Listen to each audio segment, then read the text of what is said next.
New year, new me. This is what people say like clockwork every January, and like clockwork I usually mock that saying. But the 2022 version of January has forced me to embrace this cliche for the first time ever. The reason? January 2022 may well have been the perfect month? It's not that January didn't come with its usual life stresses.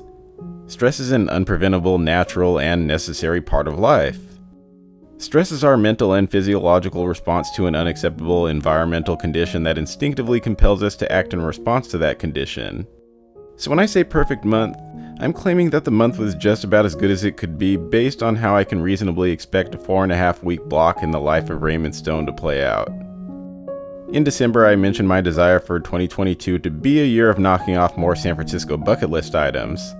So in January, I went to Baker Beach to grab views of the Golden Gate Bridge while getting too close to the water to avoid the waves soaking my feet. I paid a visit to the Walt Disney Family Museum to nerd out on original production artwork and to learn about the family history of a creative icon, including that Walt had a brother named Raymond. Then there's the Yoda fountain, because we all want pictures in front of Yoda. Andy Goldsworthy's wood line of eucalyptus trees seems to attract couples, which is why I stayed on the outside of the trail to capture these images from afar.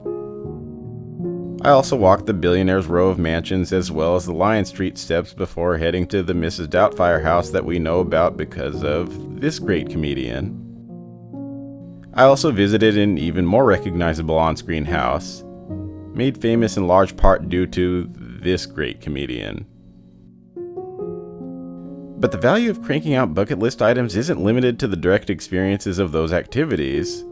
Often, hidden gems lie between. On the hike from Baker Beach to the Walt Disney Family Museum, the trail had many hidden gems that can make you forget you're well within the city limits of the second most dense metropolis in the country, like this slug crossing the trail. Or this forest. There are at least a couple of reasons I'm aggressively cranking out more bucket list items in this so far new year.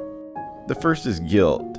The guilt that comes from living in one of the world's most popular cities for over 6 years and feeling like I've barely seen or experienced more than the average tourist sees in a week. A New York City YouTuber recently mentioned in a vlog that often tourists will explore the city even more than locals do. This statement is sobering in its accuracy and most definitely applies to San Francisco.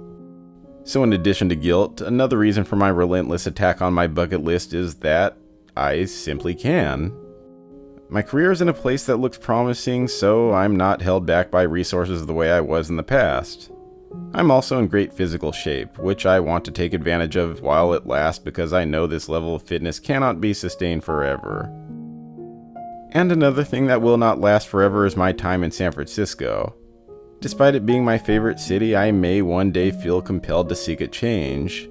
After all, there is a world outside of the city by the bay ready to be explored, and when that time comes, I would like to have as few regrets as possible.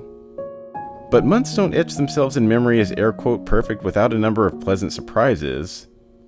The San Francisco 49ers' improbable deep playoff run has made them a bit of a Cinderella team, as much as the movie nerd in me hates the term Cinderella story when applied to sports. When I went in person to witness the 49ers play in the NFC Championship 2 years ago, I definitely did not envision doing this again for the second time just 2 years later, and to have my mom alongside me the second time. And how about the pleasant coincidence that this NFC Championship just happened to take place in the city where much of my family lives, enabling this trip to include a rare visit with family.